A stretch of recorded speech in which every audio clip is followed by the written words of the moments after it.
Rudy Husny is a former advisor in the Stephen Harper government, political analyst now. So lots of political stories, at least on this side of the border today too, Rudy, which is a nice change. Let's talk about this poll. I think Jason just mentioned this on the news a second ago. The idea that Mark Carney, who, again, worth pointing out, not even officially yet the leader of the Liberal Party, much less the Prime Minister, but if a vote were held today, according to this new poll, it would be a dead heat with Pierre Poilievre. So give me your reaction to that news. No, it's very, very interesting. I think that now people are reconsidering or at least paying attention to the Liberal Party, to Mark Carney. I mean, even if he hasn't done a lot of interviews because he's been very discreet, only one interview in France, for example, last weekend when he was in Quebec City, but not a lot of media exposure in terms of him doing one-on-one. But I think that people are now, especially that it's a time of crisis, and that he has a good resume. It's for sure. I mean, he's a former governor, Bank of Canada governor, also Bank of England.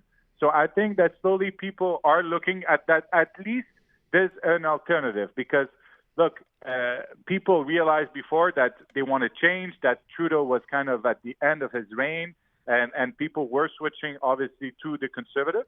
But now, slowly but surely, people are thinking that they can be at least somebody at the Liberal Party who has experience in managing a crisis. But now we're still very, very early. And don't forget, there's always a kind of a honeymoon period, especially when there's a new leader, when people haven't paid a lot of attention because, again, he hasn't been tested either in debates or anything or very, hard or difficult one-on-one interviews. So we'll have to wait and see if this trend is going to confirm in the next at least until the debate and for the upcoming weeks. Yeah. So for people, by the way, who don't know, the first debate I think is scheduled February 24th. That's in French, followed by an English one on the 25th. Listen, I know we're not writing Chrystia Freeland out of this race, but it seems to me there's a little bit of flailing going on. Now I want you to hear. This is Rudy, I guess put up on Twitter at X, whatever, a post by Chrystia Freeland just today. Listen to this. I have a message today for President Trump. If you force our hand, we will inflict the biggest trade blow that the United States has ever endured. Outside of waiting for Khaleesi and Jon Snow to show up at the end of that, I'm curious what you think. I mean, okay, threatening message. But then again, how much weight does that carry? No, but also she sounds a little bit desperate. I mean, look, she also announced that she will remove, for example, the GST on homes. That was Pierre Poilievre's announcement a few months ago. And I mean, not only is she revisiting all her past announcements and all her past positions, for example, on capital gain and the carbon tax and her last budget, but now all of a sudden. So look, I think that we'll see what happens during the debate, but I think that the establishment of the Liberal Party wants Mr. Carney. You can see now in the polls that obviously Canadians are looking at Carney. So I think that it's done for Ms. Freeland, especially that she's not able to recruit any new members or anything. The cutoff was 2 weeks ago. So now it's just a question of convincing actual Liberal members who are registered. But when you look at all the indication, people will say, hey, we have a better chance of going after the Conservative with Mr. Carney than Madame Freeland. By the way, the rest of her statement, to your point about the GST and removing it for home buyers, she wants to cut or cap credit card interest rates at 15%. And I said to myself, you've been in power. This is not a new story, by the way. This idea of capping interest rates, which are outrageous for credit cards, right? She wants to cap them at 15%. She has had the opportunity to do that for the last 9 years. Is that fair criticism or not? Yes. I mean, you can add, hey, what about the phone bills, the cell phone bills? How many times we heard the Liberals think that they were going to lower our invoices when it comes to cell plans? Same for other issues. So that's the problem when you have somebody who's been in power for so long, that people will have that natural reflex of saying, okay, great, it's a good idea. For sure, I would love that.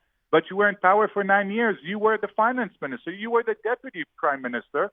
And if I'm Mark Carney, and if I feel a little bit cornered, for example, during the debate, that's exactly what I would say. I say, Ms. Freeland, you had a chance to do it. You didn't put in your last budget. Why would we believe you? Let me move on and talk about the other big issue, of course, which is the whole Donald Trump situation, those 25% tariffs on aluminum and steel. We know the Canadian premiers, among them, Yes. Francois Legault, are in Washington today. What comes out of this? Because, again, what we have here, Rudy, is another 30-day window imposed by Donald Trump yesterday. Now the new cutoff date is March 12th. So what do you think? What do we need to do here? Look, it's very difficult because, I mean, we know that, especially in Quebec, aluminum is very important. It's a big, big export to the United States. And we just realized, so the trip that Monsieur Legault and other premiers were planning was planned months ahead, before. And now this news about tariff on, especially on aluminum and steel, that is going to come on March 12th. It's very bad for the Canadian economy, obviously, but also it's going to be bad for the U.S. because look, aluminum and steel, they use it, for example, in cars, and they're talking about possibly $1,000 or at least $2,000 for certain models. That is going to be more on cars, the price of cars. So it's going to be a bad news for the U.S. and it's also going to be obviously a bad news for Canada. So look, we'll see what's going to happen. Is it going to be delayed again, or this time it's a hard deadline? We don't know. Premier Legault is doing some meetings. It's very interesting because Premier Legault is facing a lot of criticism because it's actually, I think, the first time in 5 years that he's been to Washington, D.C., meeting with U.S. Folks. And some people are slowly saying, look, you went to France many times, but shouldn't you have spent at least some time in the U.S.?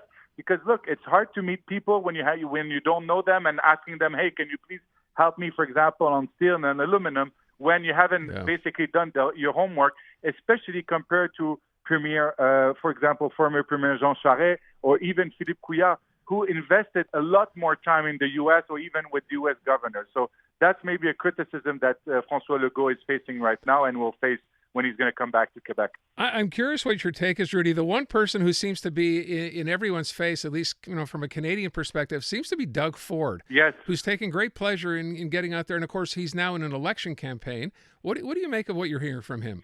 Look, I think he's Captain Canada. I think that he's de facto our prime minister right now because, as you just said, he's been active in the U.S. media, doing interview with CNN, Fox News, MSNBC.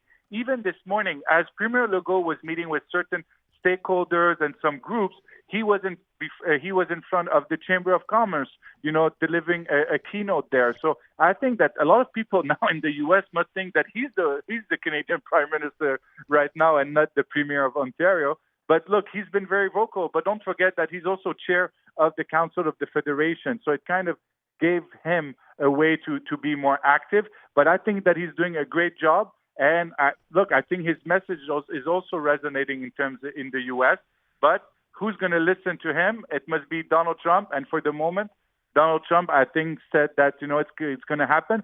The good news, in a way, and it's a very, very small good news, is that for steel and aluminum, it's not only Canada that is being targeted. All countries in the world have been targeted. It's not like before where it was Mexico, Canada, and China. Now the U.S. is targeting everyone when it comes to steel and aluminum. But for Canada, it's one of our biggest exports. Yeah, this is one of those moments where, the rest of the world, because everyone who is importing or exporting that to the U.S., as you just said, is now involved. You wonder if they can all get together and push back if there's enough there. No, I think that the game plan of Mr. Trump is that he wants some companies to invest in the U.S. to close their plants either in Canada, either in Mexico, either in other countries, for example, and to establish in the U.S. But let's face it, you don't build a smelter in 6 months or anything. I mean, it takes years and years. And especially our aluminum is good. It comes from hydro. It's a green aluminum, so it's good for the environment. But all of that are not arguments that resonates with Donald Trump. Yeah, by the way, to that idea, and I heard him say this again about having your companies, he was talking about Canada, come and open here. What does that mean? That we would, take a Canadian steel company or aluminum company, move it to the U.S., build it there, and what happens? Those Canadian jobs are gone because their jobs will be taken by Americans? How would that even work? Yeah, I mean, yes, he wants to disrupt the supply chain. And look, when I was in government, we had a talking point, which was, come to Canada, establish a company in Canada, you'll have access to the two largest markets, U.S. and Europe, because we have a free trade agreement with both those countries. Now what he wants to do is actually put walls, and so companies, they will face a tariff, when it crosses the border. But the problem is that the auto sectors, parts go from the U.S. to Canada and Canada to the U.S. 5 or 6 times they cross the border in terms of parts. So what? Are you going to add each time it crosses the border another 25% and another 25%? It doesn't make any sense. So look, it's going to be very difficult. But yes, to answer your question, he wants some companies, especially in the auto sectors, that are in Mexico or that are in Canada, that are using aluminum or steel, Canadian aluminum or steel, to move to the U.S. because it will be too expensive for them to produce in Canada because of those tariffs. Is that pie in the sky? That can't happen, right? I'm sorry? That can't happen. That's not going to happen. Look, we'll see what happens. But I think that future investment, not past investment, I don't think that a company is going to move tomorrow. But when you look at future projects, for example, expansions or things like this, some companies will say, look, we're not going to do our expansion in Canada, or we're just going to make our facility or our footprint in Canada smaller. Mm-hmm. And if we have new plants or new expansion, we'll just have to do it to the U.S. Some companies are already delaying some investment because they say, look, we need to have now a base in the U.S. We cannot use what we used to do, which was Canada, and have to move it to the U.S. We have to build or manufacture in the U.S. Yeah. Rudy, for people who did not hear, speaking of Doug Ford, as we did a minute ago, right, who came out, I think this was yesterday, just a very, very short clip, and said this. We aren't going to roll over. There's one thing that President Trump has underestimated. The will of the Canadian people, the will of our government, you know, how proud the people are here in Ontario and in Canada, the resilience, and that we're fighters. I'll tell you one thing, we're no Mexico, we're no Colombia, we're no Panama, we're Canada. And if it comes our way, which a fight we never started, a fight that we don't want, but when someone, you know, gives you a pop in the nose, they're going to get that pop twice as hard back.